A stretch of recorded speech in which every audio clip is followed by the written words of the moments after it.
We have more and more people living in the cities, more and more people trying to get through the cities.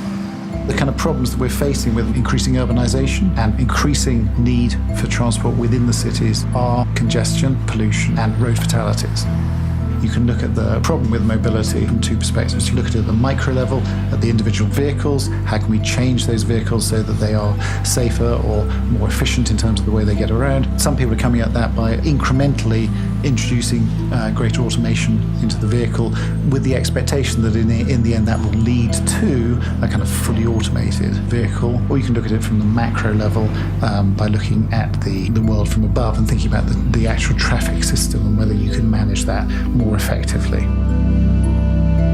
My name is Dr. Chris Tennant and I'm working at the Department of Psychological and Behavioural Science here at the LSE. Through LSE Consulting, we've done a number of projects with Goodyear. We talked to them a couple of years ago about the idea of looking at the road as a social space, trying to understand how drivers interact with each other on the road, particularly negotiating the space on the road. That led on to looking at how drivers might imagine themselves in doing those interactions, doing those negotiations with a driverless car. And so we then looked this year at how drivers might manage those same situations where they're following the unwritten rules if they're dealing with autonomous vehicles, which they would anticipate will be following the highway code, but not necessarily the unwritten rules of kind of human social interaction. And what we've been trying to do is to map essentially public responses to the introduction of autonomous vehicles and also juxtapose that really with how the developers of the technology are talking about it.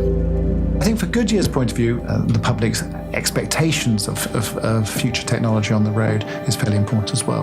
They run a quite extensive, active corporate social responsibility program. They're very interested in doing research into road safety issues, and they also have necessarily their own kind of technological innovation departments looking at how to develop new forms of wheel or tire for the vehicles of the future. The LSE, and particularly us in the Department of Psychological and Behavioural Science, this is a new domain. We're looking at perhaps almost the first situation where we as human beings are welcoming artificially intelligent agents into our social space. So here we have an opportunity to really start thinking about how the social world is going to be changed by the introduction of artificially intelligent agents.